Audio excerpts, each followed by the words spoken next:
আমরা এই মুহূর্তে আমাদের গ্যাপের যে লাউ প্লট এখানে রয়েছি। একটা বিষয় দেখাইতে চাই, সেটা হচ্ছে যে এই যে দেখেন লাউয়ের যে জালিগুলো আছে এটা পচে যাচ্ছে, এগুলোও ধীরে ধীরে হলুদ হয়ে পচে যাচ্ছে এবং পিছনে আরেকটা দেখছি যে অর্ধেক প্রায় পচে গেছে। শুধু এটা আমাদের ট্রায়াল প্লটে না, এটা কৃষকের যে লাউ ক্ষেত রয়েছে এই লাউ ক্ষেতে প্রতিনিয়ত এই ধরনের সমস্যা নিয়ে কৃষক আমাদের মাঝে আসে। এই যে পচে যাচ্ছে জালিটা, এটা লাউয়ে পরিপূর্ণ হচ্ছে না, এতে কৃষক ক্ষতিগ্রস্ত হচ্ছে। কেন হচ্ছে এই অবস্থা সেইটা একটু আমরা দেখতে চাই। প্রথমেই যে বিষয়টি বলতে হয়, এটা হওয়ার প্রধান কারণ হতে পারে যে পরাগায়ন ঠিকমতো হয় নাই, সেটা একটা কারণে হতে পারে। আরেকটা হতে পারে লাউয়ের মাছি পোকা আক্রমণ করার কারণে এই অবস্থা হতে পারে।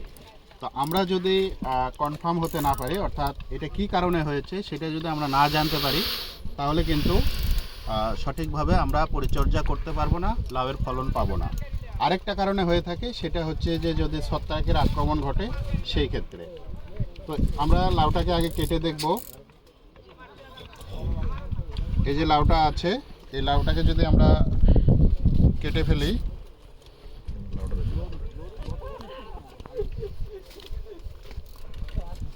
এই যে লাউটাকে কাটলাম, এই যে লাউয়ের যে ছোট লাউ বা জালি, এটার ভিতরে আমরা দেখব, আবার একটু কাটবো এর মাঝখানে, দেন কোথাও কিন্তু পোকার আক্রমণ নেই।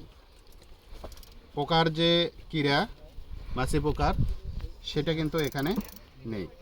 তো যদি মাছি পোকার এই বাচ্চাগুলো যদি এখানে না থাকে, তাহলে আমরা কিন্তু মাছি পোকার জন্য যতই ঔষধ স্প্রে করি, এটা কিন্তু আমাদের কৃষকের কোনো কাজে আসবে না, শুধু উৎপাদন খরচ বেড়ে যাবে।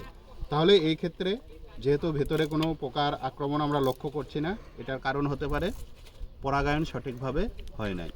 এই সমস্যা থেকে উত্তরণের জন্য লাউয়ের যে পরাগায়নের সময় বিকালবেলা 4:30 থেকে 5টা পর্যন্ত, এই সময়ের মধ্যে যদি হাত পরাগায়ন করা যায়, তাহলে এই সমস্যা থেকে আমরা উত্তরণ হতে পারি।